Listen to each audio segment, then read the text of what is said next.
Greetings, gods and goddesses in training. Welcome back to the channel. It is Uncle Makara, all relations. Right now, I am in a monastery / guest house in bylakuppe, and it's my first day here. We're going to be going into the wish-fulfilling jewel prayer today. However, I wanted to speak about the law of Hermeticism 101, right? Which is the law of mentalism, which is all is mind. And I was reflecting on this as I was coming here on this trip. And really long bus ride, man. Oof.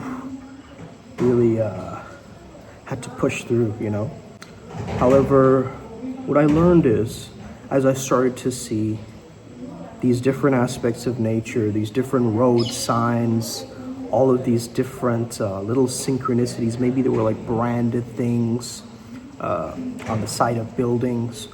All of them, I started to use my mental mechanism to translate those things towards my betterment and advantage. So instead of a vantage point, think of an advantage point, right? This is a wild concept that I'm about to throw down right now. So instead of your point of view, it's your point of rising. Okay, now this will all make sense. If you're on the ascension journey right now on this channel, this will all make sense, because if as within so without really exists, that means the state internally that I hold is gonna show up as people, objects, blessings, karma in the physical, in what I can see and perceive, right? So if my five senses are picking up something that says, you know, Genius LTD, right, on the side of a road or on a billboard or something like this, I'm going to perceive that as this is an opportunity for me to expand my own inner genius, right? It's all the consciousness that you're looking from, right? If you're looking at it in an opposite way, then it's not really going to help you move forward. Because if you're like Genius LTD, that's quite, well, I'm definitely not a genius, you know, that's too egotistical to think about. Therefore, I cannot, you know, access it. So, and how you can activate these different parts of your mind by just looking at these different symbols and signs that show up on the regular, on the day-to-day, right? Like there's so much symbolism if you just look around, right? And as soon as you notice, like I was just sitting here in the restaurant or the place where we eat, right? I was just thinking to myself like, wow, I must have done something amazing in my past life in order to be here now, you know?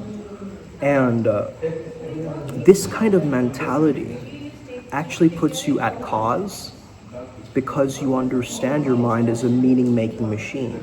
This world is a blank slate. It's tabula rasa, right? There's no real meaning there. But if you can be a meaning extractor, you get what I mean? If you can be a meaning extractor, that's when you're gonna start to really get the ball rolling, right? Because every single meaning has a hidden edge to it. If your brain, instead of ruminating on worrying about things, which is a waste of your imagination, or, you know, anticipating failure, right, which a lot of us do in this day and age, if you can embrace that part of you that already knows, okay, this is wilding out, I know, but hear me out here, and you can may see some monks in the background. If you remain at a state of consciousness where your mind is so sharp that you do not let anything else take you away from your dharma, from your mission, that's the way to truly start living, isn't it? Because we could all cry about all of the bad stuff that's happening, but if instead I went like, this is supposed to happen, let's go then. Do you see the difference within that energy structure, right? One energy structure is a pity party, feeling bad about myself, right? Why does this have to happen to me? What did I do to deserve this? Instead, if you're like, what if this was meant to happen? For me to wake up or realize something, right? So, thank you. Thank you. Wi-Fi password. So, that's what I was just speaking to you guys about, right? There's gotta be a certain level of where you take your meaning-focused machine, which is your mind, and show yourself how you can start to interpret different things in a different way, right? And once you get it, right? Once you really get it, you get it. Because if your mind is so sharp and it's stuck on infinity, let's say, the symbol infinity, right? And nothing can perturb you from that virtuous object that you've just chosen right now. Let's say you're caught up in a roundabout, right on the road, similar to the infinity symbol. Now, everything that happens to you falls within that frame of infinity now. You see what I'm saying, guys? This is why enriching and bathing in symbols is so powerful and empowering, right? Let's take the example, a Buddhist example. Let's take the imagery of a vajra, right? How powerful is it to just visualize that at the center of your chest on a moon disc? That's absolutely tremendous of a visualization, right? Because let's say you're getting bullied, or let's say that you're surrounded by people with a lot of pretense, and they're just all pretending, right? Instead of activating their true gifts and their presence. That gives you an opportunity now, right? To make meaning. To make meaning from the perspective of the Vajra. And so this is how I want you to think as you start to evolve on your spiritual path. You will start to notice that there's so many hidden encounters with the spiritual world, right? That give you this sense of connectedness, safety, and compassion. Whenever I activate my guides, for instance, I'll give you guys an example. I was in this restaurant where we ate, like kind of a pit stop restaurant, where there were monkeys around, right? And these guys, they would use fireworks to try to like scare away the monkeys from the people eating, right? And again, it's always amazing to eat on banana leaves and so forth. So these monkeys, what if I saw these monkeys as a reflection of my inner monkey nature, right? Wanting to divert myself from this experience for me to realize that I'm doing so, and therefore understand that fireworks was the only option there that had to show up, right? But instead, if I'm like, oh, I feel so bad for the monkeys, they could get hurt, they could, right? If I go into that mentality, I'm completely drowning in the pain of samsara. You get that? Rather than acceptance, pure wonder and joy, right? Higher states of consciousness, higher states of mind. For instance, in the airport, I would activate Janus, right? Who helps me with travel, as well as Hermes, for us to get the baggage claim faster. Isn't that another way that I would use meaning to interpret my reality right now? And so, what if the reality that you're seeking right now is the reality that you need? Okay? What if everything is supposed to happen the way that it's meant to happen in order for you to truly ignite and realize what you're here for and here to do? Okay? I have full-blown conversations in my mind with my spirit guides, okay, guys? The ordinary person is going to look at me as completely mental. What are you talking about? You can't speak to Hermes. You're not really talking to Haru. How do you know that? How are you able to access my inner experience? You see? So your inner experience is very sacred. So as you understand, this internal world affects the external world. And then you start to bridge the gap and understand that there is no external world. Everything is you pushed out. Right? Once you understand that, the game changes for you. You're at a different dimensional level. You see what I'm saying? There are many rooms in my Father's house, as Jesus said. He meant there are many dimensions, frequencies, higher occurrences, different timeline shifts that can happen in this reality. So do not look at it, right, as a piece of laminated paper. Instead, look at this as a code that unlocks my access to the ether cables of the interwebs to be accessed in this monastery.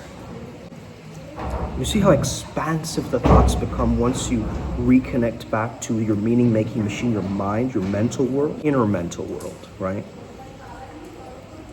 Now, if you're stuck in a lower state of consciousness, you're going to start looping these lower consciousness thoughts, symbols, and images, okay? This is very common. Like, let's say that you are struggling with a lot of paranoia. You're going to freak yourself out with your own visualizations, okay? Because that's actually your inner world being projected out in a certain way, right?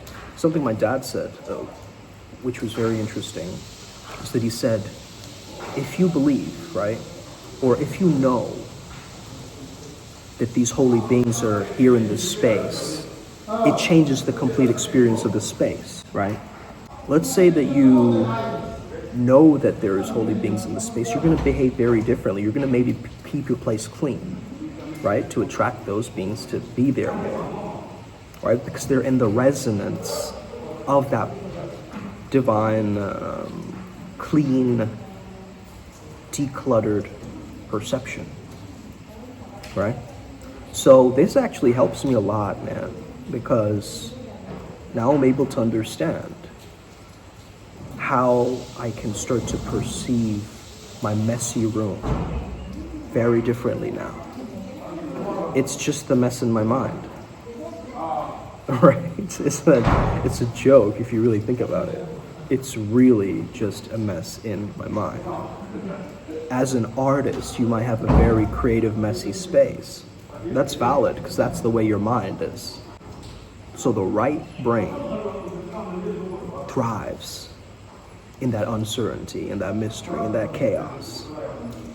So why not allow yourself to create some kind of a mental visualization or a structure for yourself where you can use your creative impulses and direct it, right, in a specific way that gives you the outcome that you truly deserve, prefer, and understand. This is meant for me. This was bound to happen, right? Why do things always go my way? Feel into this frequency. This is top manifestation frequency. Why does everything always unfold for me in the best ways possible? Why is today going to be even more epic than I could ever imagine? How does something simple, like just walking around, right, be transformed into a relaxation or rejuvenation exercise where I hold the image of a holy being as I'm walking, and I can make a mundane task into a holy task like that, right? And this is the perception of the savage shaman that you got to understand. Wherever you look, there you are. Your eyes are almost like a consciousness monitor. Wherever you're looking at, that is where your consciousness is. So if you're constantly, let's say, checking people out, which men, you've been trained to do this, okay, first and foremost. But let's say that your mind goes there. That's your state of consciousness too, right? You're in that sacral energy, and you can easily use that energy, right? Sublimate it, use it for something. But instead, you're being trapped and bombarded by these negative images, But understand, they're not tangible. They're not here, right? These images aren't here. But if you keep them in your mind and you start almost feeding the mind garden, or I don't know, watering the mind garden in a sense, right? With those negative thoughts, they will start to blossom over time, right? So this is how I treat negativity in my mental world. I almost ask it for its identification. I ask it for, what is your role here? What are you here to teach me? How can this help me unravel into my greatest self? So this is all a game of perspective and perception. If you can stay in a perception that's expansive, you have extrasensory perception, don't you? You have psychic powers. All you've done is you just have a vast and more grand perception of your state, of your beingness. So how potent and pivotal would it be if you could transform the meaning of all the BS that's showing up in your life right now? What if the stuff happening in Nepal, right, with the Gen Z taking it over, what if that was an inner collective consciousness thing that all of us actually realized? This rebellious governmental collapse energy, right, that's within us too. We are feeding into the wars that are happening. Our collective consciousness, our hive mind, is feeding into all of the stuff that you're seeing in this world right now. So if we can remain present and patient with ourselves, then we can start to understand that everything that I'm seeing is actually a part of the storyline. It's not separate from the storyline. You have a narrative that you're continuously creating through your levels of consciousness and your state of presence. So once you can access this, you can start to really remain in this incredible pocket. And in this flow, anything can be possible. Anything can emerge, guys. Okay? I'm probably going to get copyright strike for that song. But eventually, if you keep saying it is what it is, after a while, it's too many attempts that you've said it, right? So instead of it is what it is, I'm going to claim I am. That's it. That's the whole message. I am equals God is. Okay? So if you're saying I am broke, you're saying God is broke. That's blasphemous. If you're saying I am worried, then you're saying God is worried. If you're saying I am great, you're saying God is great. Treat yourself well. Okay, let's get it to the upward spiral, gang. May we never be the same again. Take care, guys.